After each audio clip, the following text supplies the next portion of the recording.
My name is Dave Carr. I live on the west side of Owen Sound, in the valley of the mighty Sydenham. Not up on the hill, down in the valley. I came to Owen Sound in 1972. I came here because of a job at CFOS Radio, which was owned by Bill Hawkins at the time. It had been started by the Sun-Times owners, the Fleming family, but Bill Hawkins had eventually managed to buy it and make it his own. I came here, I was born in Oak Park, Illinois, moved to Canada when I was 7, moved to Eastern Canada, Ontario when I was about 13, went to high school in Hamilton, went back to the States and did my U.S. Army, went to Vietnam. After Vietnam, I started taking radio broadcasting through an Army course, finished it when I got out of the Army and came back to Canada, and got a job at CFOS. They offered me a part-time job, Saturdays and Sundays, and I accepted. Worked here for 30 years and retired. My birth parents are American. My mom remarried, and she married a Canadian, and it was 1953, which was the McCarthy era in the States. He came home to Winnipeg, which was his home, to settle a family matter, and they wouldn't let him back in the States. They gave him like 6 weeks to move his family out. That's how I came to Canada. When I was 18, living in Hamilton and just finishing high school, not just finishing, I think I still had a year left, but at the age of 18, if you're an American citizen, which I still was at the time, you have to make a choice. You have to register in the 60s for the draft in the States. I had to choose whether to register for the draft or not register for the draft and be a criminal or become a Canadian citizen. I spent a lot of my childhood fighting a certain amount of anti-Americanism, and at the age of 18 decided I wasn't ready to give it up yet. I'd been fighting. I'd been defending the fact that I was American. So I registered for the draft, went through a number of processes to try to get into a college in the United States, went through a bunch of physicals and so on. The long and the short is that I wound up in the United States Army in November of 1966 and spent most of 67 in Colorado Springs, Colorado, with the American Army part of NORAD.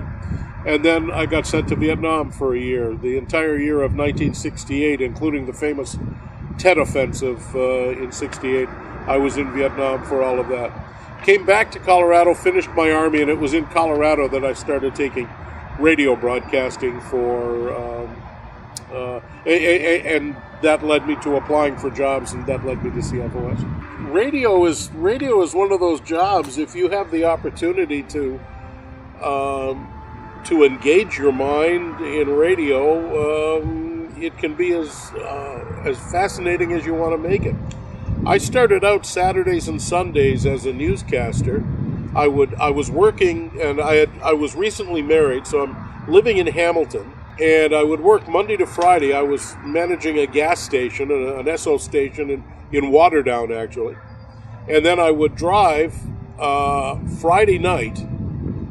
No, I would drive Saturday morning. I would drive Saturday morning up to Owen Sound, stay at a motel out on the Sunset Strip. None of the motels we have now. I think the Diamond was here, and a couple of the ones sort of on 9th, but the Holiday Inn or Days Inn and Comfort Inn and Travelodge, none of those things were Best Buy. None of those things were here. There were 2 or 3 there, and there were a couple on the Sunset Strip.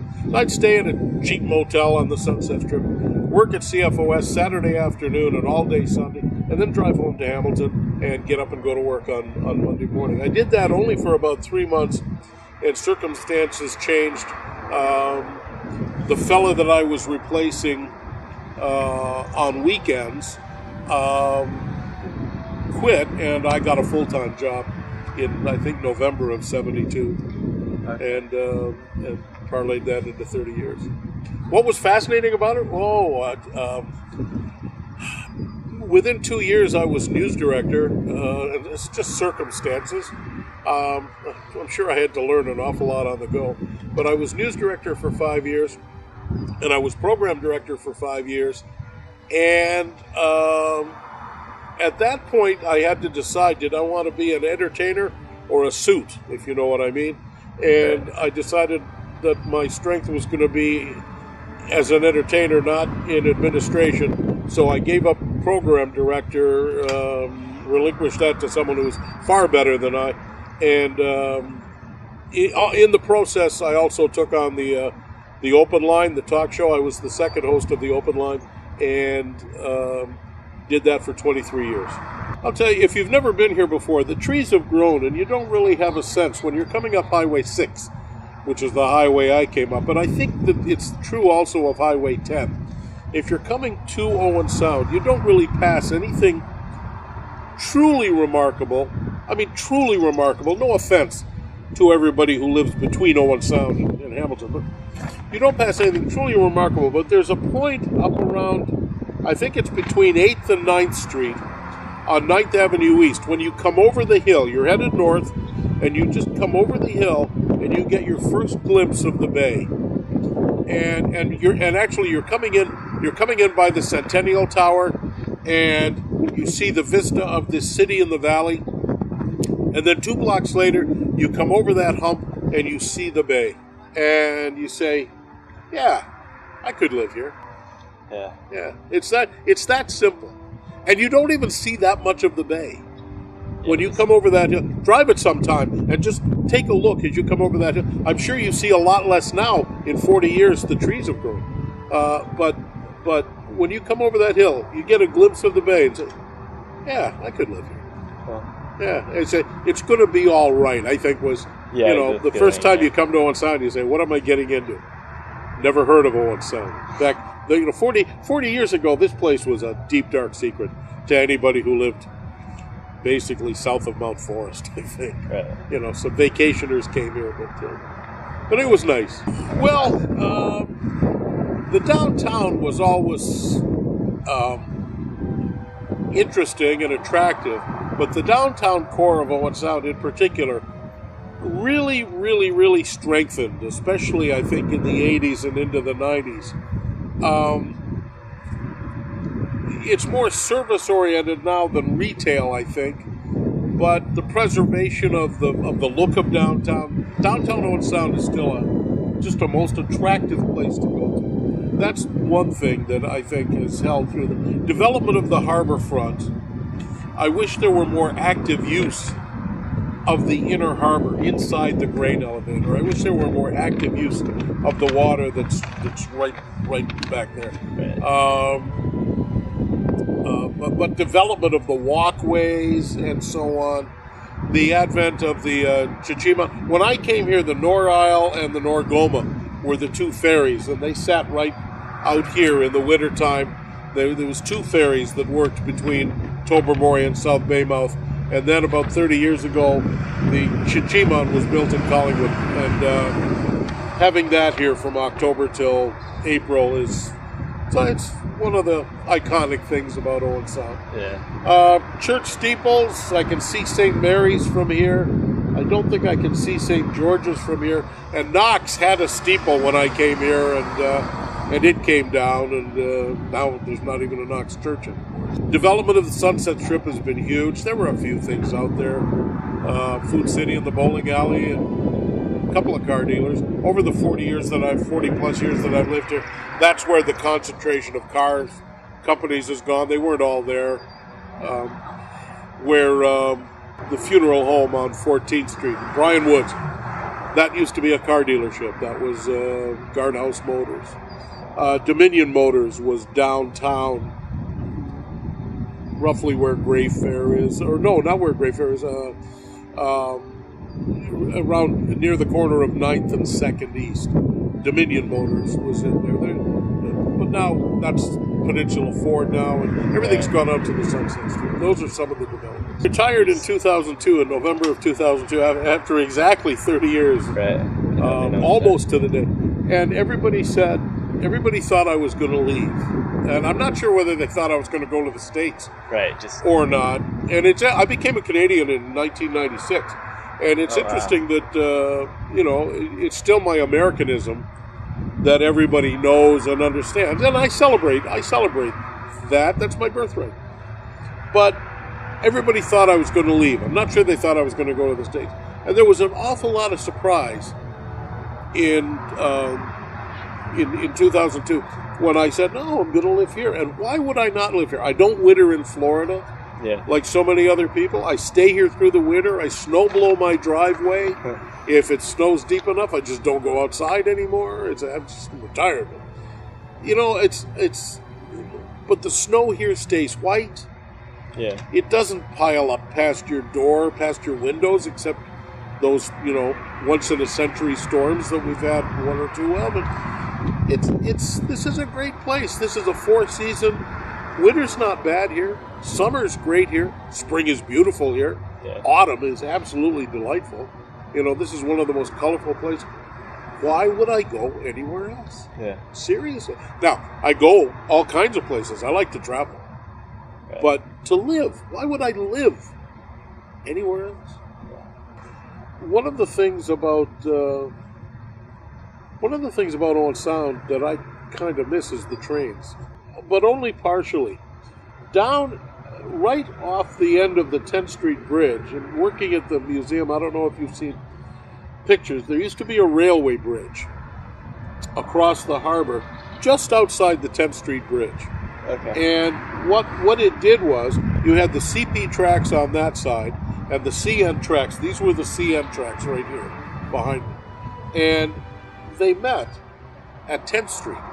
And what you had boxcars full of goods that had to get from that side to this side. For instance, if a train full of goods came up from Toronto on the CP tracks up through Markdale, and they'd come in up by the industrial park where PPG and RBW and all those companies were, and they'd make a big circle around, come down the hill, and they'd come in here.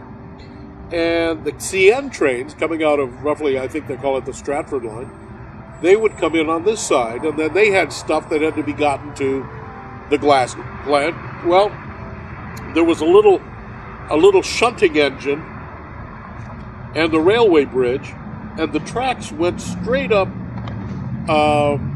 First Avenue East, behind all those Second Avenue East stores. The street that comes out by Tim Hortons downtown. Yeah. Okay? The tracks went right up there. And this little shunting engine would pick up a boxcar on this side and take it down there, and it would have to cross, they'd have to close 10th Street, cross the bridge, go up there, stop all the traffic, it's a railway crossing, and drop off the boxcar, or not drop off the boxcar, do the switching, and then take the boxcar up on the other side to get it out to the plant. And the same thing, goods that came in on CP had to be shunted up First Avenue East and then brought out this line here, stopping an awful lot of traffic on 10th Street on a regular basis.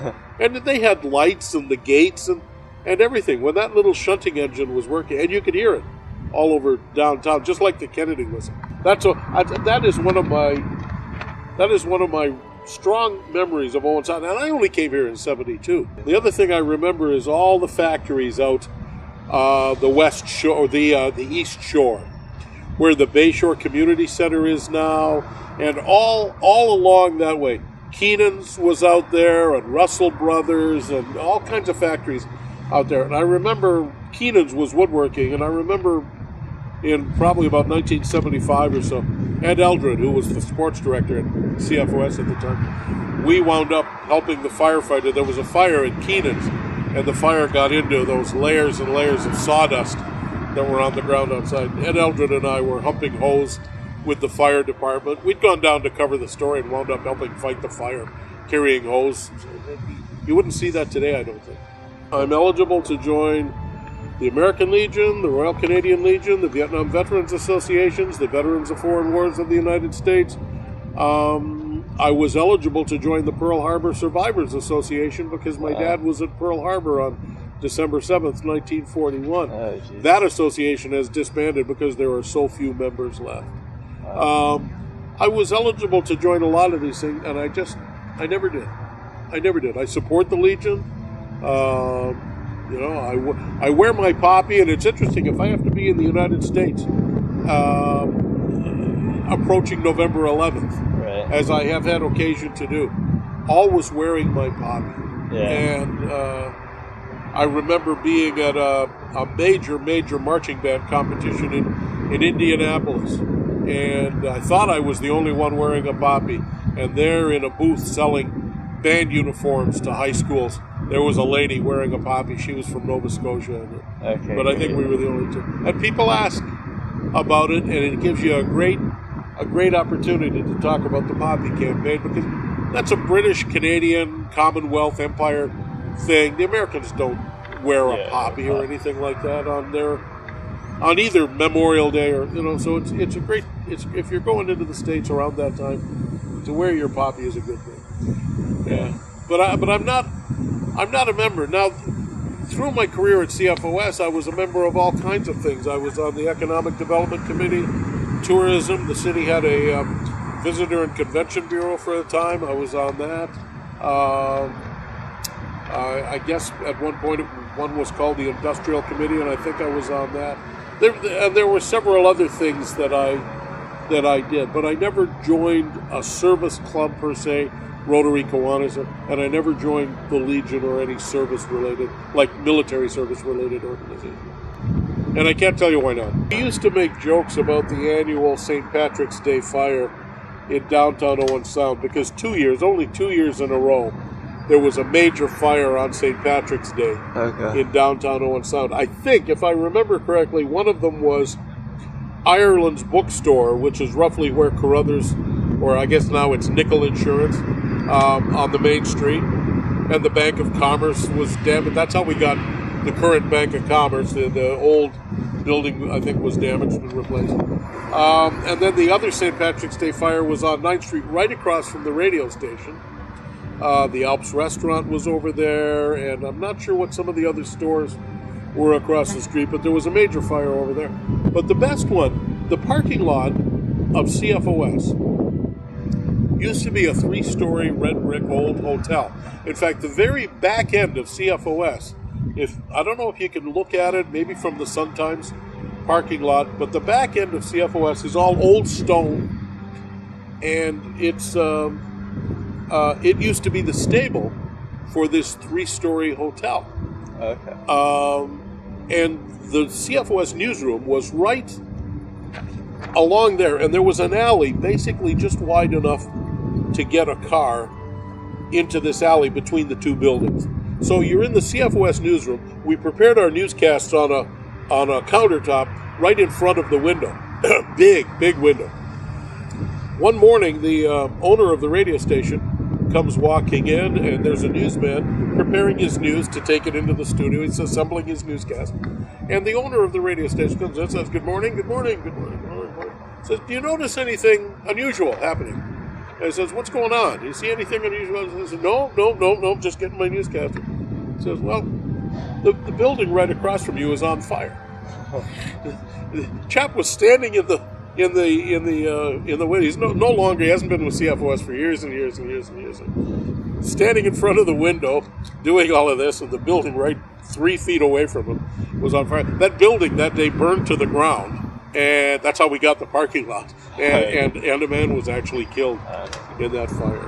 But it's one of those little. And that was also, I remember it went out across the country that they were pumping water into that building, and it went out across the country on the teletype that CFOS was staying on the air despite the fact that this wall was going to fall in on top of them. So, Well, so that's more an internal story than a city story. But no, this is a great city. This is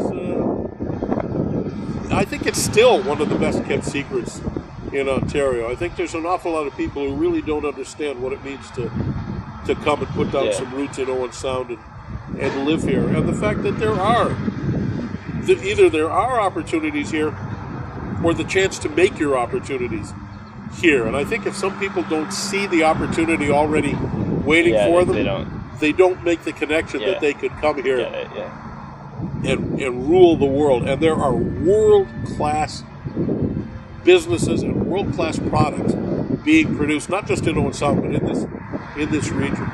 I don't think people understand that. I think it's going to tick along and be as pretty as it is, successful as it is forever.